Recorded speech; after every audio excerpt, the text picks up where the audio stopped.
We don't have to search very far in order to realize that God has commanded to love the Lord your God with all your being, since He has created us and certainly sustains us daily. Good morning. This is Pastor Ernie Lewis of the Blue Point Church in Sisney, Illinois, with your thoughts from God's Word for Wednesday. When Jesus was asked by the lawyers of his day, what is the greatest commandment? Well, they were actually testing him. They were trying to find fault with any answer that he might give them. If he called out for a commandment, surely it would be one of those 10 commandments, right, that were given to us in Exodus chapter 20. Or probably several rabbis had a favorite commandment that they would pose if he didn't mention their particular rule or law for man. But Jesus fooled everyone with his synopsis of the Old Testament laws for man. In Matthew 22, verse 37, it says, Jesus said to him, "You shall love the Lord your God with all your heart, with all your soul, and with all your mind. This is the first and great commandment."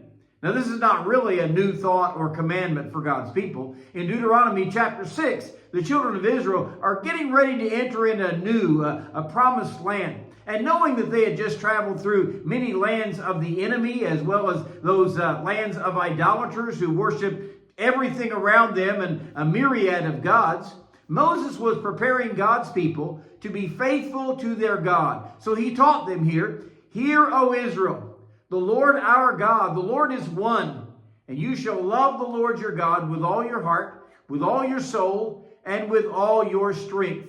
Now, surely the people didn't need to be reminded that we serve one true God. Or perhaps we do. You know, the Shema was a statement that was to be repeated among God's people on a daily basis in both their morning and their evening devotional time. This was to confirm God's oneness, his incomparability, with the foundational prayer for a Jewish identity to show their devotion to the one true and living God. Jesus even said, "You shall love the Lord your God with all your heart."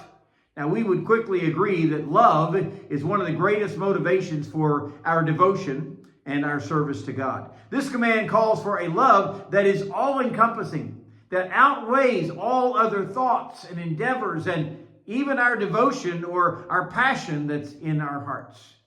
We're also called to love him with all our soul. Now, this goes beyond our heart and the passion of our being. It extends to the very inner being that will one day be immortal. He even says, our soul is the immaterial essence or the animating principle of a living being. It's often considered the core of a person's consciousness or their thoughts, their feelings, their character. This is where that love for Jesus must abide and even grow within us. And then finally, he calls for us to love the Lord your God with all your strength or with all your might.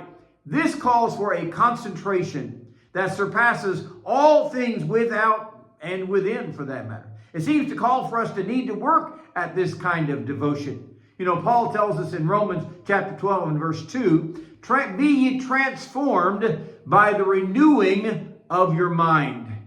We need to work on this. We need to make sure that one of the goals in our life is to love the Lord our God with all our heart, with all our soul, and with all our strength. This is the greatest commandment Jesus gave us, and it calls for our greatest attention.